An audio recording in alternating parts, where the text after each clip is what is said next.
आपका बहुत बहुत स्वागत है आकाश IAS रिसर्च सेंटर में। आज के एपिसोड में हम चर्चा करेंगे मौलिक कर्तव्य के बारे में, फंडामेंटल राइट्स के बारे में हम चर्चा करेंगे। दोस्तों चलिए शुरू करते हैं आज के इस एपिसोड को। फंडामेंटल राइट्स के बारे में हम चर्चा करेंगे। सबसे पहले फंडामेंटल राइट्स जो है, मौलिक कर्तव्य जो है कितने हैं, तो मौलिक कर्तव्यों की संख्या जो है टोटल 11 है दोस्तों। तो सबसे पहले पहला प्रश्न देखते हैं मूल कर्तव्य से, फंडामेंटल राइट्स से। किस देश के संवैधानिक प्रावधानों से प्रभावित होकर भारतीय संविधान में मूल कर्तव्यों को सम्मिलित किया गया? दोस्तों याद रखिएगा, पूर्व सोवियत संघ USSR मतलब रूस से है ना प्रभावित होकर के जो है मूल कर्तव्यों को भारत में शामिल करने का फैसला लिया गया। तो दोस्तों याद रखिएगा, मूल कर्तव्यों को कहाँ से लिया गया है, तो पूर्व सोवियत संघ USSR से लिया गया। याद रखिएगा दोस्तों, कहाँ से लिया गया है, या ऑप्शन में रूस रहेगा तो रूस भी उत्तर हो सकता है। तो मूल कर्तव्यों को कहाँ से लिया गया है, पूर्व सोवियत संघ USSR से। दूसरा प्रश्न है, भारतीय संविधान के किस भाग में मौलिक कर्तव्य उल्लेखित है? तो भारतीय संविधान के भाग 4A में मौलिक कर्तव्य जो है वर्णित है। भारतीय संविधान के किस भाग में जो है उल्लिखित है? भाग 4A में। स्वर्ण सिंह समिति ने संविधान में 8 मूल कर्तव्यों को जोड़ने का सुझाव दिया। याद रखिएगा दोस्तों, स्वर्ण सिंह समिति ने जो है 8 मूल कर्तव्यों को संविधान में जोड़ने का ये सुझाव दिया था, लेकिन 42वें संविधान संशोधन अधिनियम 1976 द्वारा 10 मूल कर्तव्यों को जोड़ा गया था। याद रखिएगा, 10 मूल कर्तव्यों को जो है जोड़ा गया था कि संविधान संशोधन के द्वारा, तो 42वें संविधान संशोधन के द्वारा 42वें संविधान संशोधन 1976 के द्वारा 10 मूल कर्तव्यों को फंडामेंटल ड्यूटीज को जोड़ा गया था। और स्वर्ण सिंह समिति ने ये सिफारिश किया था कि 8 मूल कर्तव्यों को जोड़ा जाना चाहिए, लेकिन 42वें संविधान संशोधन अधिनियम द्वारा 1976 द्वारा 10 मूल कर्तव्यों को जोड़ा गया। भारतीय संविधान में मूल कर्तव्य किस समिति की अनुशंसा पर शामिल किए गए थे? तो याद रखिए, सरदार स्वर्ण सिंह समिति 1976 के आधार पर ही मूल कर्तव्य को जो है जोड़ने की अनुशंसा की थी। कौन? सरदार स्वर्ण सिंह समिति जो है उसने ही मूल कर्तव्य संविधान में जोड़ने के लिए जो है अनुशंसा की थी। भारतीय संविधान में 11वें मूल कर्तव्य को किस संविधान संशोधन द्वारा जोड़ा गया? तो 86वें संविधान संशोधन अधिनियम 2002 द्वारा 11वें मूल कर्तव्य को जोड़ा गया।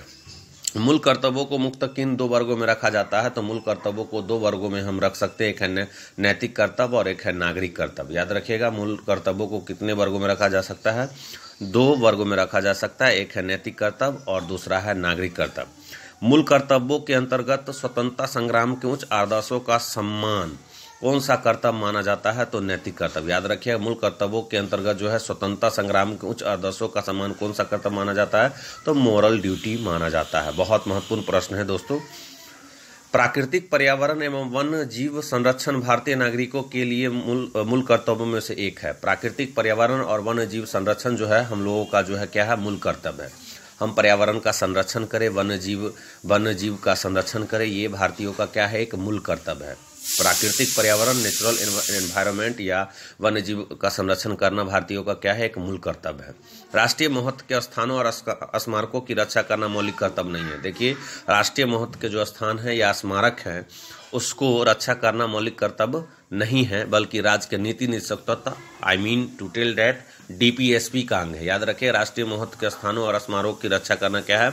मौलिक कर्तव्य नहीं है, ये राज्य के नीति निर्देशक तत्व है। महिलाओं के सम्मान के लिए कुप्रथाओं का त्याग करना प्रत्येक भारतीय नागरिक का कर्तव्य है। यह किस अनुच्छेद में वर्णित है? तो ये अनुच्छेद 51 क 5 में वर्णित है। याद रखिएगा, महिलाओं के सम्मान के लिए कुप्रथाओं का त्याग करना प्रत्येक भारतीय नागरिक का कर्तव्य है। यह किस अनुच्छेद में है? तो याद रखें, महिलाओं के सम्मान के लिए जितने भी कुप्रथाएं चलते आ रहे हैं उसको त्याग करना जो है प्रत्येक भारतीयों का क्या है? नागरिक का कर्तव्य है। यह किस अनुच्छेद में वर्णित है? तो ये है आपको 51 क 5 में। मूल कर्तव्य किन पर लागू होते हैं? केवल नागरिकों पर। याद रखें, मूल कर्तव्य किन पर लागू होते हैं? केवल नागरिकों पर। नागरिकों के लिए कितने मौलिक कर्तव्य हैं? तो 11 मौलिक कर्तव्य हैं अभी, है ना। पहला है संविधान का पालन करें और उसके आदर्शों, संस्थाओं, राष्ट्रध्वज और राष्ट्रगान का आदर करें। ये हमारा पहला मौलिक कर्तव्य है कि हम उस संविधान का पालन करें। हमारा मौलिक कर्तव्य पहला है कि हम संविधान का पालन करें और उसके आदर्शों और संस्थाओं का क्या करें, राष्ट्रध्वज का भी हम लोग क्या करें, पालन करें, राष्ट्रगान का आदर करें। दूसरा है स्वतंत्रता के लिए हमारे राष्ट्रीय आंदोलन को प्रेरित करने वाले उच्च आदर्शों को हृदय में संजोए रखें और उनका पालन करें। तीसरा मौलिक कर्तव्य है भारत की संप्रभुता, एकता, अखंडता की रक्षा करें और उसे अक्षुण्ण बनाए रखें। चौथा हमारा मौलिक कर्तव्य है देश की रक्षा करें और आहन किए जाने पर राष्ट्र की सेवा करें। पांचवा है हमारा मौलिक कर्तव्य भारत के सभी लोगों में समरसता और समान भाईचारा की भावना का निर्माण करे, जो धर्म, भाषा और प्रदेश या वर्ग आधारित सभी भेदभावों से परे हो। ऐसी प्रथाओं का त्याग करे जो स्त्रियों के सम्मान के विरुद्ध हो। छठा हमारा जो है मौलिक कर्तव्य है हमारी सामासिक संस्कृति, कंपोजिट कल्चर की गौरवशाली परंपरा का महत्व समझे और उसका परीक्षण करें। प्राकृतिक पर्यावरण जिसके अंतर्गत वन, झील, नदी और वन्य जीव सम्मिलित है की रक्षा करें। हमारा मौलिक कर्तव्य है कि भारत के वन, झील, नदी और वन्य जीव का क्या करें, रक्षा करें और उसका संवर्धन करें और प्राणी मात्र के प्रति दया भाव रखें। वैज्ञानिक दृष्टिकोण, मानववाद, ज्ञानार्जन तथा सुधार की भावना का विकास करें। नौवां जो है आपका सार्वजनिक संपत्ति को सुरक्षित रखें और हिंसा से दूर रहें। 10वां मूल कर्तव्य है व्यक्तिगत और सामूहिक गतिविधियों के सभी क्षेत्रों में उत्कर्ष की ओर बढ़ने का सतत प्रयास करें, जिससे राष्ट्र निरंतर बढ़ते हुए प्रयत्न व उपलब्धि की नई ऊंचाइयों को प्राप्त करे। 11वां जो है मौलिक कर्तव्य लास्ट 6 वर्ष की आयु से 14 वर्ष की आयु के बच्चों के माता पिता और संरक्षक जो भी हो उन्हें शिक्षा के अवसर प्रदान करें। इस कर्तव्य को संविधान के 86वें संविधान संशोधन अधिनियम 2002 की धारा 4 द्वारा जोड़ा गया। किसी व्यक्ति को राष्ट्रगान गाने के लिए बाध्य किया जा सकता है। सर्वोच्च न्यायालय ने किस मामले में ऐसा कहा, तो विजय इमैनुअल बनाम केरल राज्य 1986।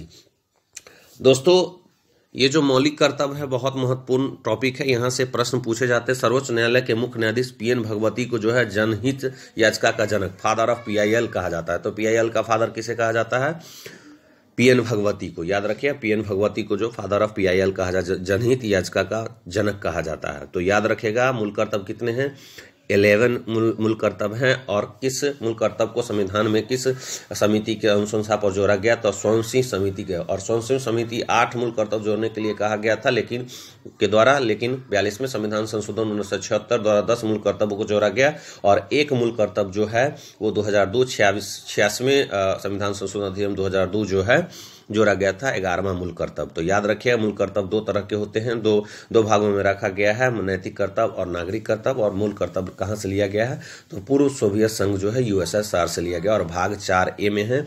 और अनुच्छेद 51 क 5 में है महिलाओं के समाज की कुप्रथाओं का त्याग करना। तो ये हमारा रहा मूल कर्तव्य पर वीडियो। आपको वीडियो कैसा लगा जरूर कमेंट करें, लाइक करें, शेयर करें। तब तक के लिए जय हिंद, वंदे मातरम। फिर मिलते हैं।